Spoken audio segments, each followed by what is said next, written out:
I hope that you are too, believing for what God's going to do through it. And as part of that, we had a road trip yesterday. We had 9 very clean-smelling, great guys going to Stronger Conference on the way back.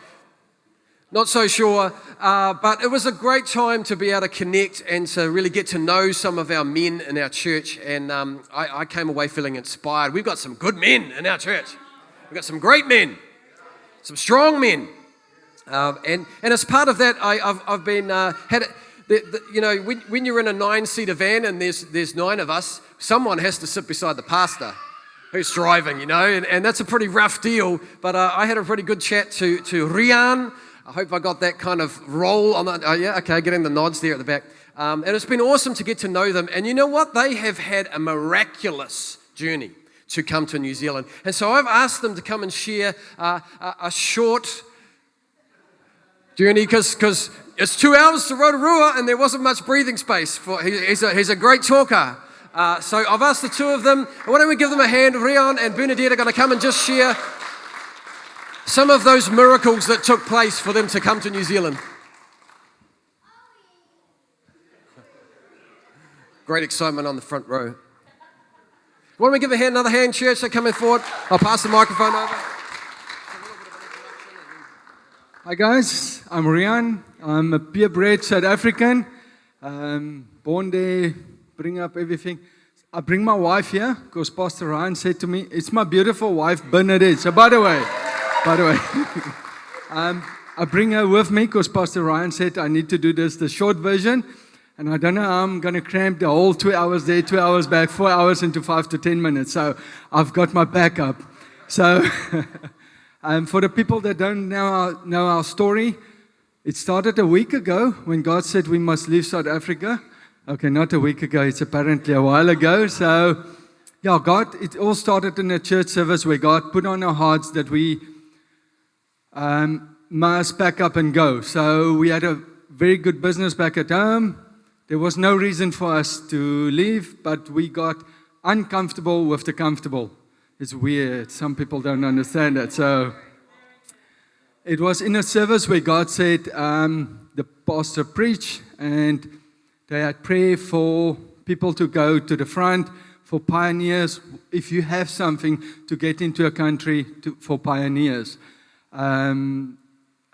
I can't speak very good English that time, and I'm useless with that apparently. I'm good Afrikaans. And that is where the seed was sown.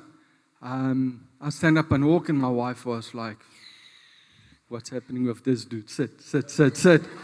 And the miracles came past with, when the seed was planted, we had to pack and move, and my finances was messed up. Guys, I was good with credit cards and loans and running the bad part. And this is where it all started, I came back home one day and I told Vince, and she got excitement because she prayed for God for a miracle in my life so that I can agree for us to go together. And God started putting things together. And same with back in South Africa, selling houses this time of the year or any time now, the whole market is messed up. So you can't just sell a house 1, 2, 3. And yeah, that is when my wife will explain to you guys what part happened over there. Hi guys. Okay, so what happened is we had the church service, and every service after that, we were just overwhelmed with tears the whole time. Every time someone was sent out, to a different country, we were just crying the whole time. So God was dealing with our hearts hectically, and we just felt that we needed to pack up. We didn't know where we were going. We didn't know what country. We didn't know where, anything. We just knew that we needed to pack up. And so we started with the house, and I got the estate agent coming in, and I said, listen, we want to sell the house. What's the value of the house, And we ripped out the whole kitchen, and we were about to sell, or we were busy to renovate. And he phoned me a week later and said, listen, I have some people come view the house. And the house was sold within, I think, 3 weeks. We didn't even have a board outside, nothing. Yeah, we were just still thinking about it, and then the house was sold, and then we just felt God's, unctioning us to go forward. So it was the house got sold miraculously. my husband had to go down to Cape Town for a training thing, and I went with him. And we sat in the airport, and we had this random person just come and speak over to our lives without him realizing what he's doing. He just spoke words of encouragement and in Christian life and just sending people out. And so we sat there in the airport in tears for the next 2 hours crying about what just happened here. Our business, like he said, was we had a good business, good financial. Well, no, we didn't have a good financial thing. We had a good business, but we were in debt. And I said to my husband, listen, I don't want to go anywhere without us being debt-free. I want to go and be debt-free. I don't want to owe anybody anything but love, as Scripture tells us to. So I said to him, we need to sell everything and go over, even if it's just with our bags. So that's exactly what we did. We came only with our bags. And God opened the door after door after. I don't know how. I can't tell you exactly all the figures. I just know that we've paid everybody everything, and we came over debt-free, which was another miracle. So it was just the one journey. We just had a miracle after miracle. So I know it was the house. I know it was the finances. And even coming to Thames, and I think this is the important part, is doors were closed. We had an opportunity to go to Hamilton, and we had to do a skills thing because he's a plumber, and that's the key that was getting us into New Zealand, was the fact that he was a plumber. And he had to do a skills assessment, and that skills assessment came back, and we had an employer looking at us in Hamilton, and that email went to our spam box. We never received the email. So the Thames position came through first, and then only a week later we discovered we really actually had the email for Hamilton. And even when we got here, I was like, okay, God, what am I doing here? What is the purpose? What is the plan? We don't know anybody. It's a small town. We're not used to this. And God just kept closing the door to go to Hamilton, and He's kept us anchored in Thames. And just this morning, I have such an overwhelming love flowing, for this community. And I was just sitting there thinking, this is what our hearts have been longing for from South Africa. And this morning, God's like, this is where you need to be.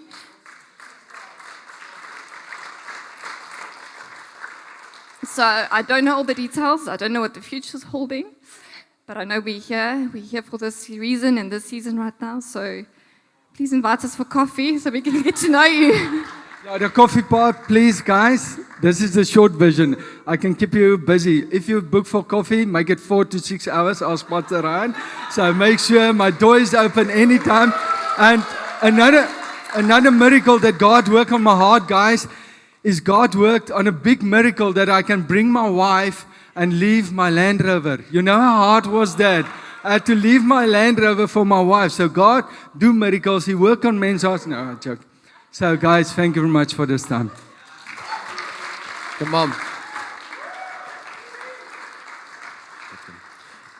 I love what God's doing.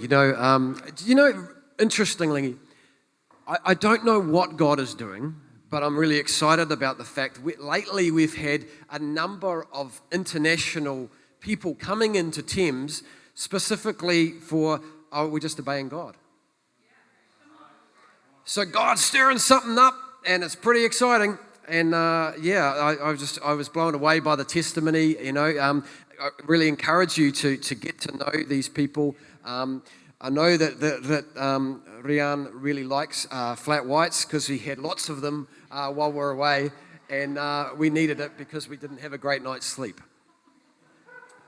I'm just really passionate about what God's going to do, and ever since Stronger Conference, I feel like there's a new energy, and I'm really excited about that. We had a series of speakers there, but there's a guy called Pastor Matt Fielder from Kingdom City Church in Malaysia, and he's a real powerhouse, straight shooter, Australian type of guy. And one of the things he talked about, and I can't remember the name of who it was, but there was an evangelist or a preacher somewhere that had a tally of 17 people brought back from the dead. As part of this is what he did, his legacy while he was here on earth. And one of the stories was that he went to a funeral and went up the front to pay respects, lifted the body out of the coffin, walked over and held the body up against the wall and said, "Death, come out!" 4 times until she went and stood up, and then it turned from a funeral to a party. Miracles. Do you know, in our Western world, we often feel like, that might have happened back in Acts. The other thing I like about Pastor Matt Fielder, he says, it's the book of Acts because it was the Acts of the Apostles. It didn't say to turn to chapter 14 of the book of when it might happen sometime. They acted. Faith without works is dead, so it's action in it. Man, it was really cool. And I just want to unpack a little bit about Miracle Sunday and what is a miracle? Do we see miracles? Obviously, they're here, they're working in our lives. A definition of a miracle is an extraordinary and welcome event that is not explicable by natural or scientific laws and therefore attributed to a divine agency. I'll say that again and slower. An extraordinary and welcome event that is not explicable, not explained by natural or scientific laws, and is therefore attributed to a divine agency. We say, that's a miracle. Unbelievable, it's a miracle. What does that look like in our own lives? You know, we hear stories, or we might have seen healing meetings where legs grow back or cancer's been healed. I've got a friend of mine whose brother went from stage 4 diagnosis of cancer to within 9 months, the surgeons and the physicians said, we made a mistake. Now that doesn't always happen. But God does work. He's a miracle working God. I know in my own life when I came to want to ask Sarah to marry me, I didn't have enough money for an engagement ring. I had one set in mind, or no, I had an amount I wanted to spend because I was very switched on and didn't go and buy a ring without checking with her first. Just in case you guys are thinking of getting married, probably best to not choose the ring first. And so I started praying into that, and 2 days before that 30-day deadline, I had sold a boat for my dad, and he said to me, $500 was the shortfall, and he said to me, I want to give you $500 as a token for selling the boat for me. And he's never done that before, never done it since, but God comes through. He's a miracle-working God. And so I wanted to unpack today, what does Miracle Sunday or a miracle look like for us as we sit in a church service in the gateway to the Coromandel? What does it actually look like? And what I want to unpack today, I've got 2 things to look at. Now, you'll notice on your seats there's 2 pieces of paper. One of them, Sarah's Miracle on the top, that's a graphic for our Miracle Sunday. But I really feel today is a significant day that God is going to speak to you about a next season in your life. What miracle can take place through God speaking to you today? What am I believing for this next season? And I want us to write something down as God speaks to you, and then put it up on your fridge or wherever, that you're constantly seeing it and praying into it and believing it. And the other place or thing we want to think about this morning is it's a place to hear God on giving into what God wants to do in our community in Thames. So just unpacking quickly, things that we've been involved in this year, and there's a lot. Do you know we're a church that reaches out? I don't know if you do, but we are. So some of the things that we've been involved in this year, we've been involved in Christians Against Poverty. We're a debt centre that we run here. We started Equip Kids After School Care, which has been really exciting to see lots of kids coming in through that. We've on the roll at the moment. I think we're around about 20s, somewhere in that 25 kids that have been registered on there. And that is at a point where we're not government accredited yet.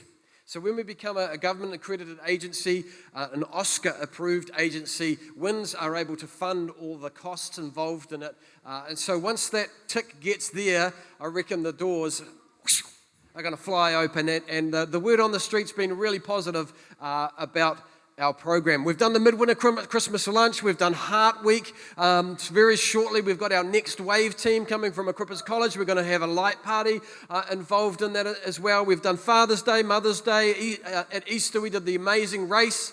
Every Tuesday or every 2 Tuesdays, we do Tasty Tuesday, which is providing a quality meal for homeless people in town. We are a church that reaches out. We are a church that reaches out. Some of the things that we've put expenses into this year, we've been renovating our building. We own a building across the road, 507 Mackey Street, if you weren't aware of that. Previously, it has been a building where we held our church services, but we don't do that anymore. Part of that reason is that we don't have enough space in that building for our kids' programs. And our kids' programs are revolutionary in the land. You know, some Sundays we get up to 50 kids. 50 of them. So part of that, we have 3 different kids programs and they don't fit in that building. And I really believe that there is a season for us to have our own building, but I don't believe it's that one. We do own it and we can use it as a community house, but until God says otherwise, we are going to be a pack in and pack out church. Believing that God, I'll talk about a building soon, but I'm believing that God's going to do that. So some of the costs for this year is we've been renovating that building, we've been looking after it, we've been upkeeping things on it.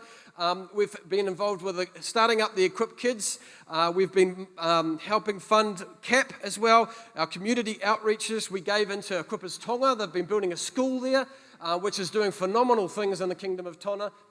So we've been able to build into that, and of course, Tasty Tuesday as well. One of the things that I had really good feedback this year was a friend of Sarah's said to her, what you do as a church changes people's perception of church in our town. Come on. That's what we are, why we do what we do. And I've just been praying into this, and I prophetically, next year is 2020, but it's 2020. And I believe prophetically that God is going to give us a clarity like we've never seen before, that we're going to have a 2020 vision of what our lane is, of what God's calling us to do, because I believe that all of the churches in Thames are significant, but we've got our lane. And I feel like God's prophetically is going to narrow in, is going to focus in, is going to give us 2020 vision as to what that is, and we're going to run like we've never run before. I'm really excited, in case you haven't noticed. So things for this year that are coming up for 2020, we're obviously involved in CAP again. It's a significant thing that we're doing, helping reduce debt there.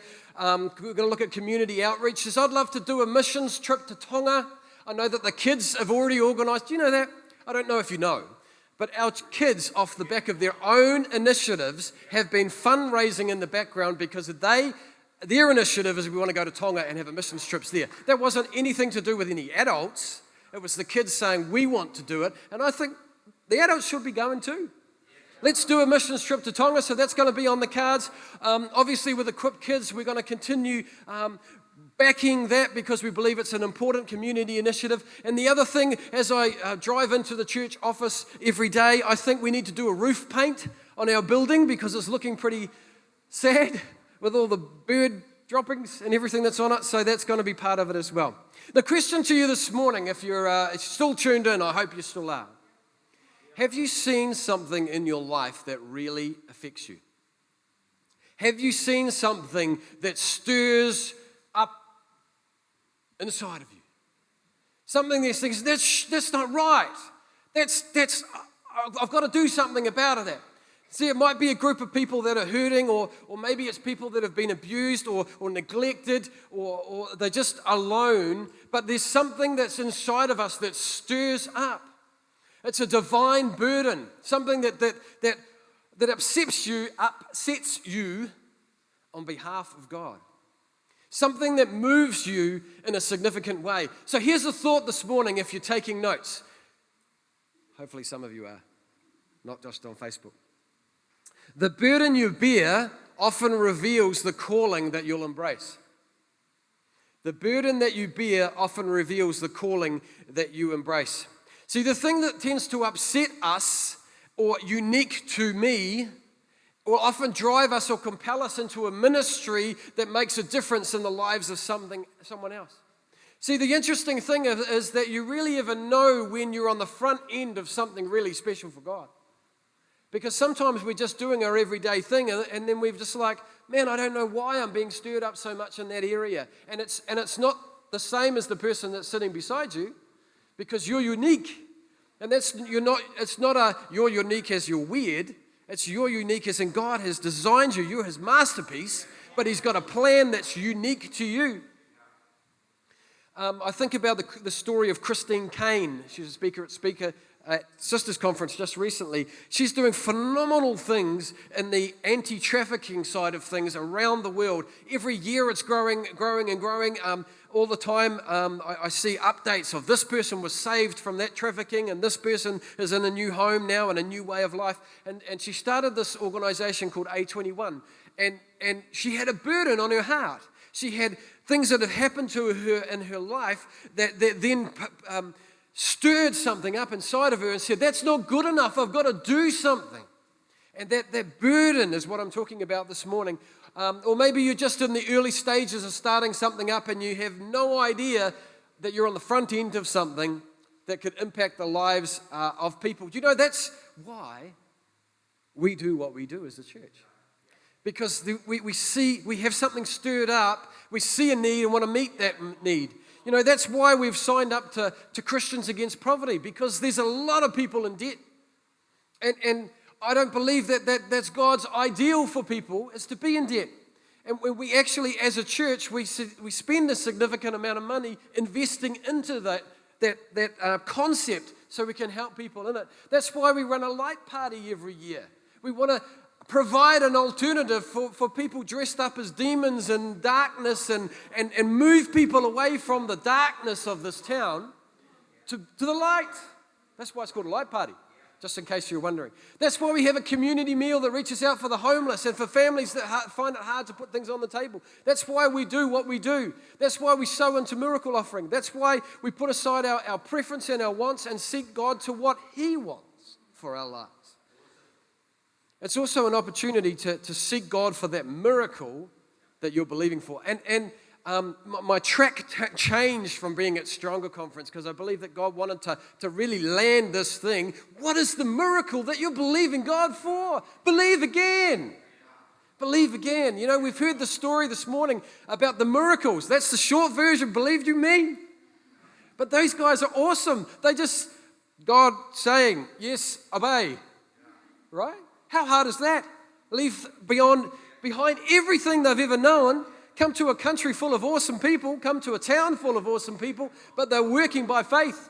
Miracle, miracle, miracle, miracle. What's your story? The miracle of God.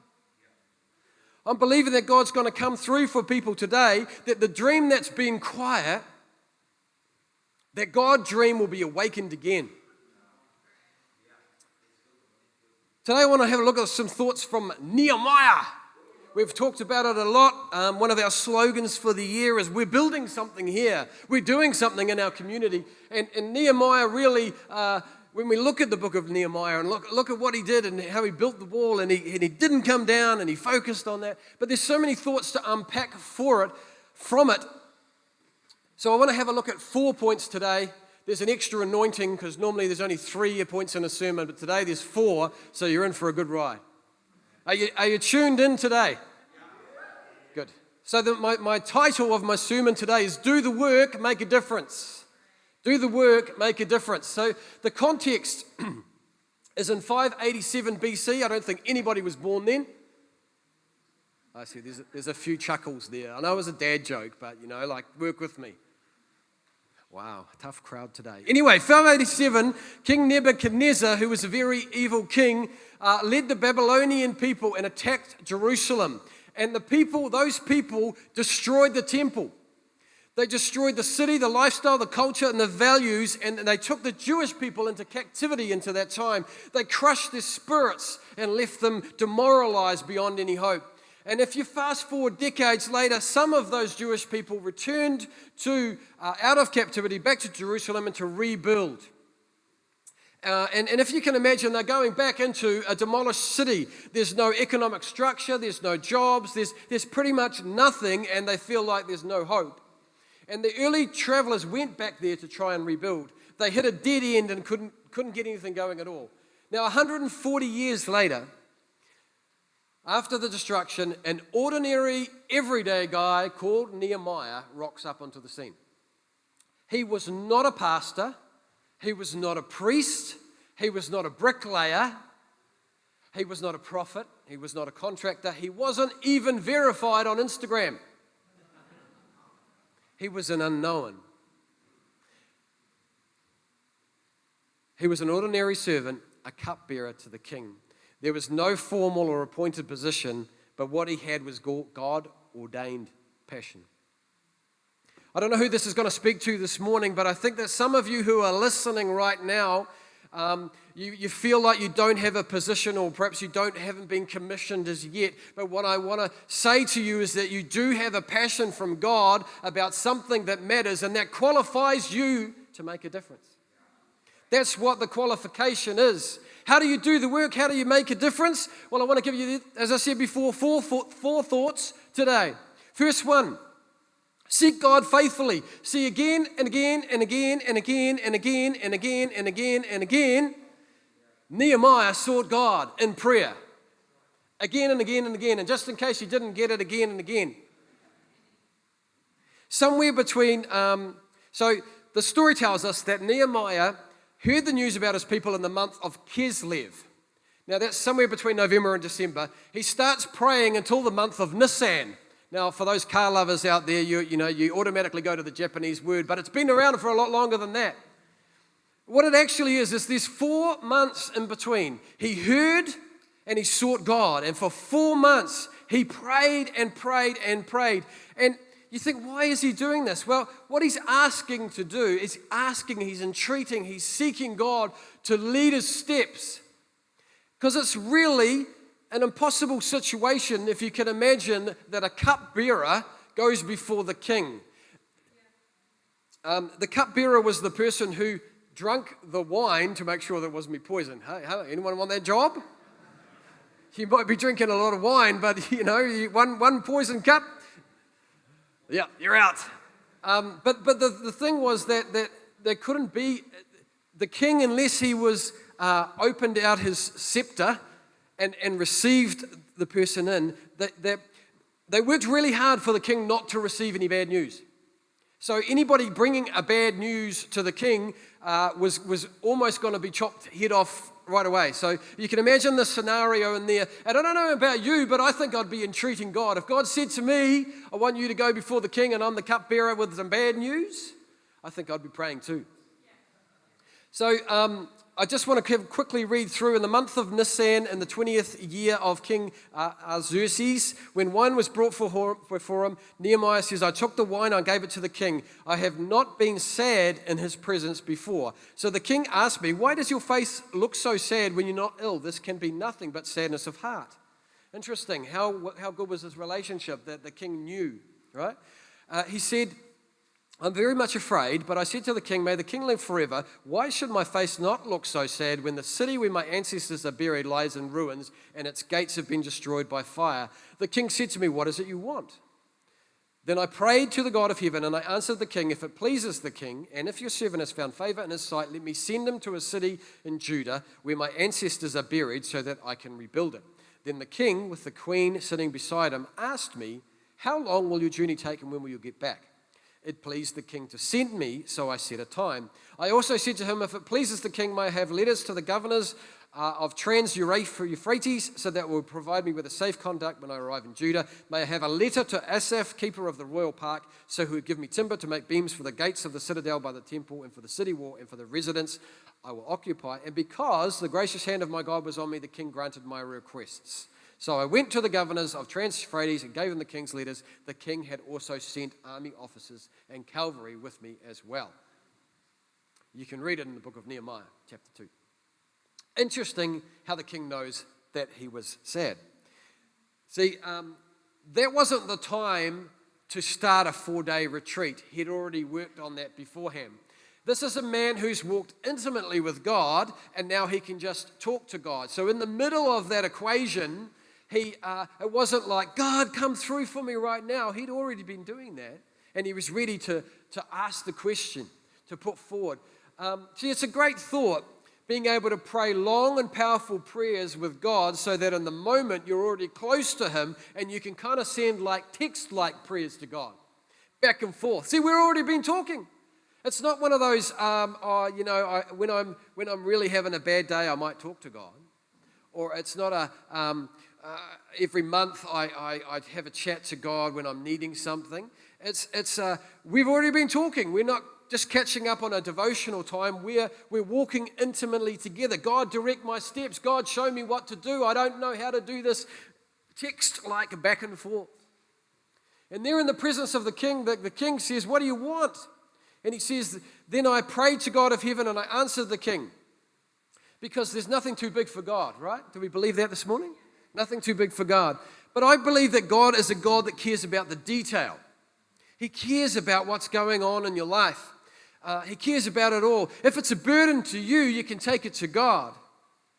I often use Sarah as a story. That's the downside about being a pastor's wife or pastor's kids, is that you often use them as analogies.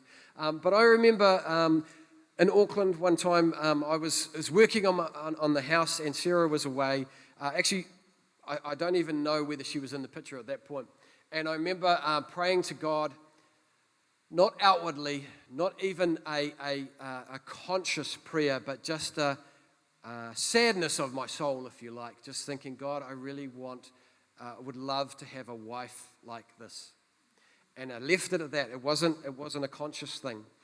And then go through the process, get married, awesomeness of who Sarah is. And then down the track, God said to me, see, I heard your whisper.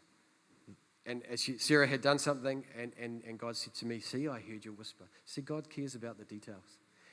He's not some faraway being. He's in life with us. There's nothing too small for his heart. See, we start by seeking God faithfully.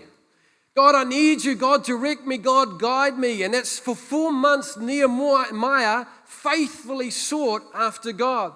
And I believe today there's people here that you have a vision for something. You have a heart for something. If prayer isn't necessary for you to accomplish your vision, you're not thinking big enough. There's a quote that Pastor Steve Graham gave to us at Men's Conference. If the dream on your life doesn't scare you, you aren't hearing clearly from God.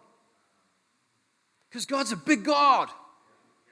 If we can do it in our own strength, where does God fit into that equation? Because I think we want something so big, so full of faith that you need the power of God to come through. What do you do? How do you do the work? How do you make a difference? Number 1 was seek God faithfully. Number 2, define the vision clearly. So usually it's not a lack of caring, it's a lack of clarity. It's not defining specifically what it is that we are called to do. Watch how Nehemiah had crystal clear clarity of an ordinary man with a vision from God. Watch what he says. He says, King asked Nehemiah, I see you're upset. What do you want me to do? He said, if it pleases the king and if your servant has found favor, let me send him to the city of Judah where my ancestors are buried so that I can rebuild it. One sentence, absolute clarity. He knew what he was doing. He had clarity involved in it. Define the vision clearly. Let me tell you what Nehemiah did not do. The king says, what is it you want? He's like, my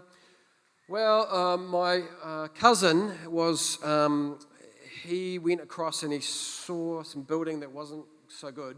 And I thought that perhaps if I could have a moment of your time, then I could look at doing something that would be beneficial for the outcome of my life. And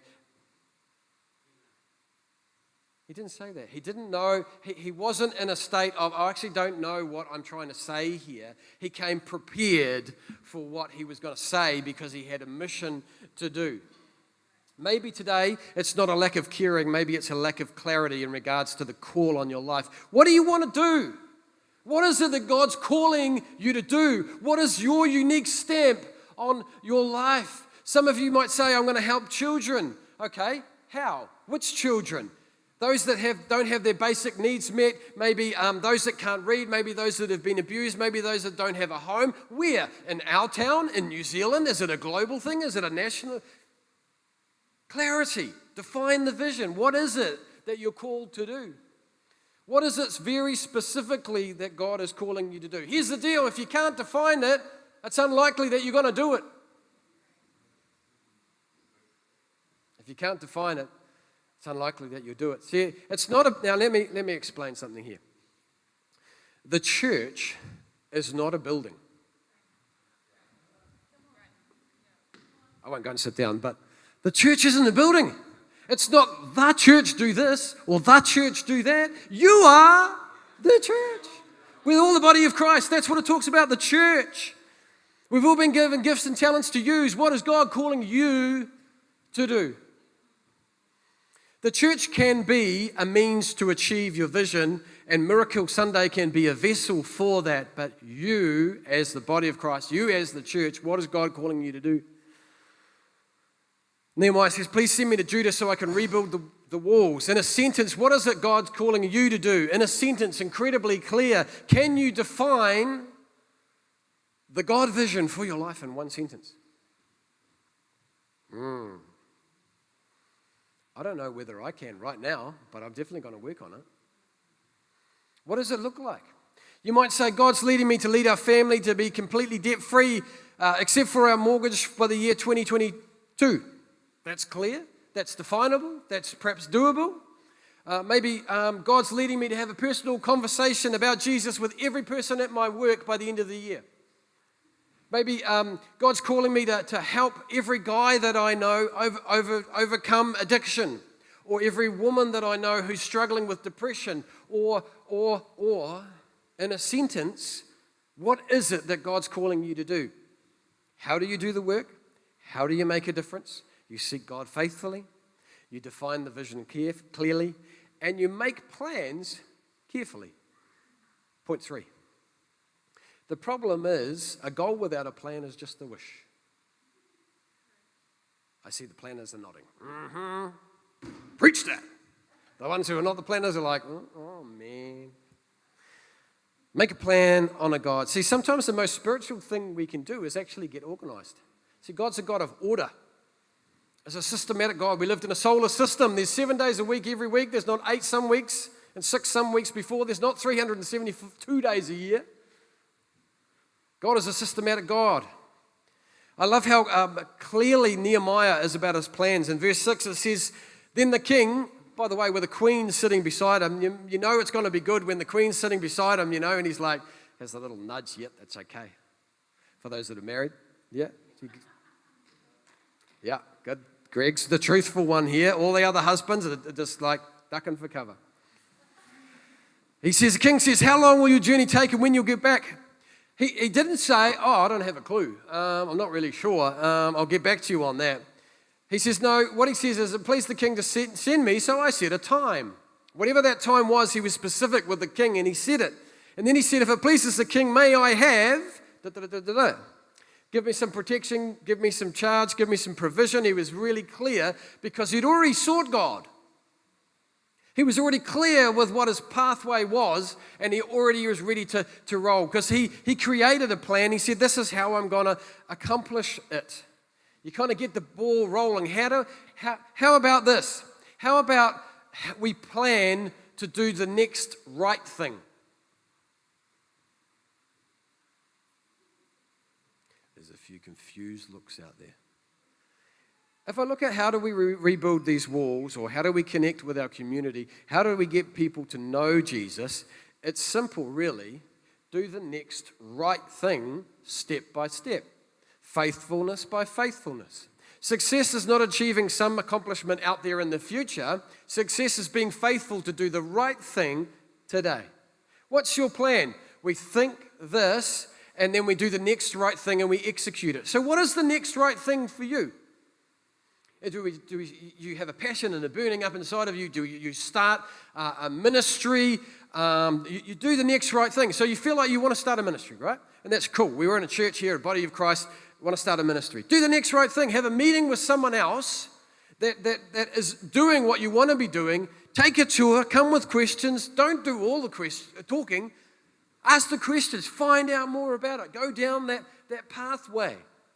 Write a business plan. Find a mentor. Listen to a podcast. Go down that direction. Start doing the next step. So you want to seek God faithfully, define the vision clearly, make plans.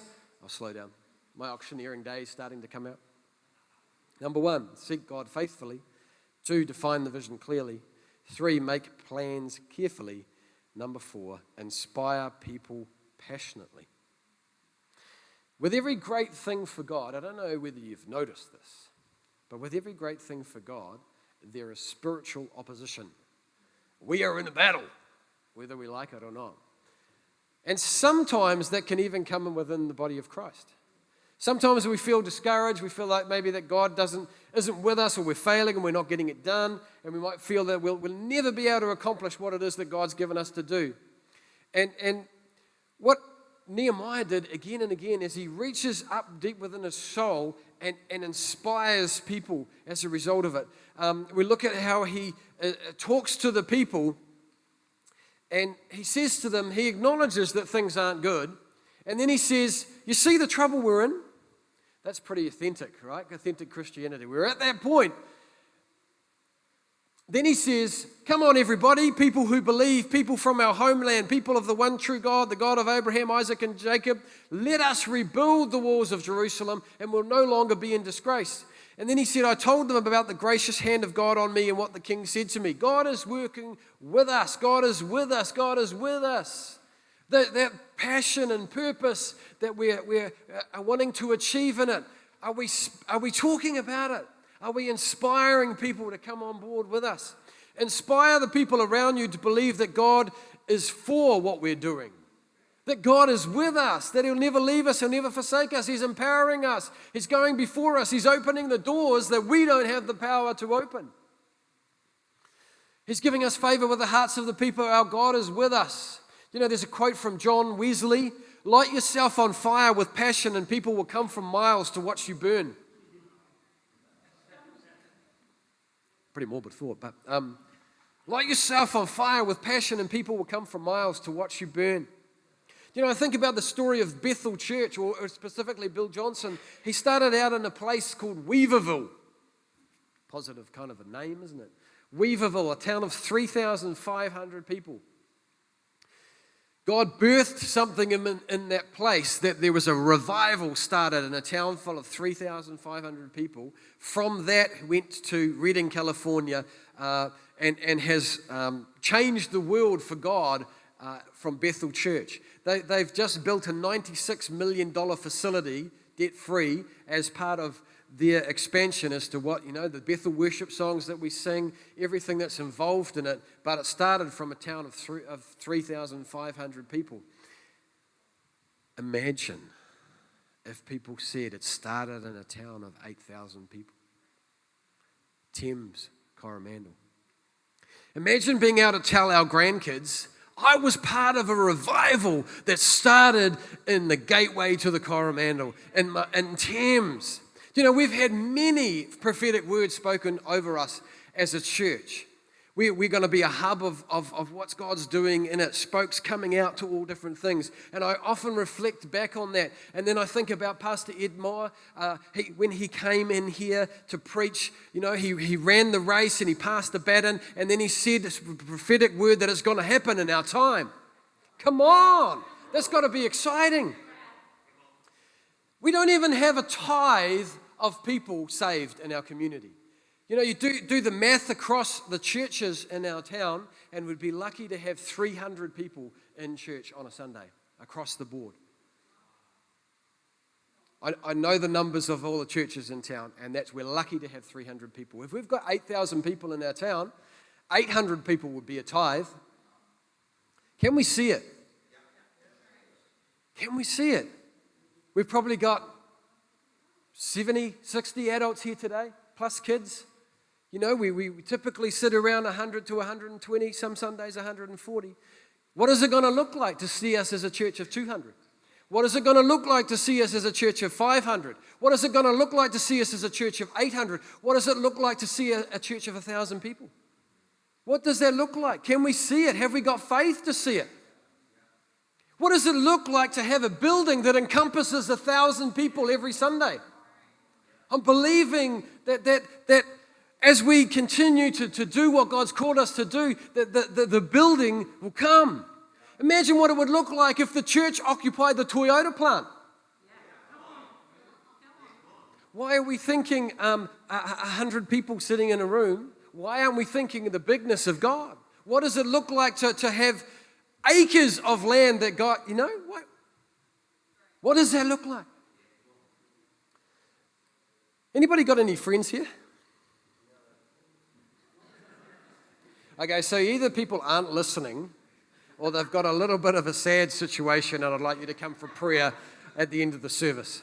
Let's say that again. Anybody got any friends here? Okay, most of you have. That's good. Anybody got any friends that don't know Jesus?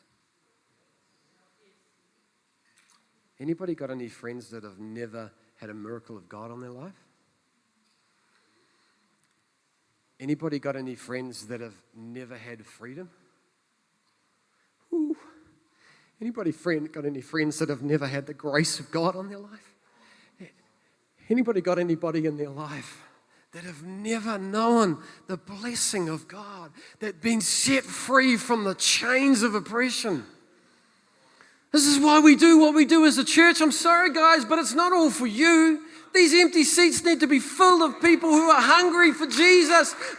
And the thing is, they might not know it. What's that? What's missing in my life, Especially with guys, it's flipping hard to get a guy to break the surface. But once they're there, they're in a safe place, they open up and are just as vulnerable as anybody else. But we know that Jesus is the one who sets us free.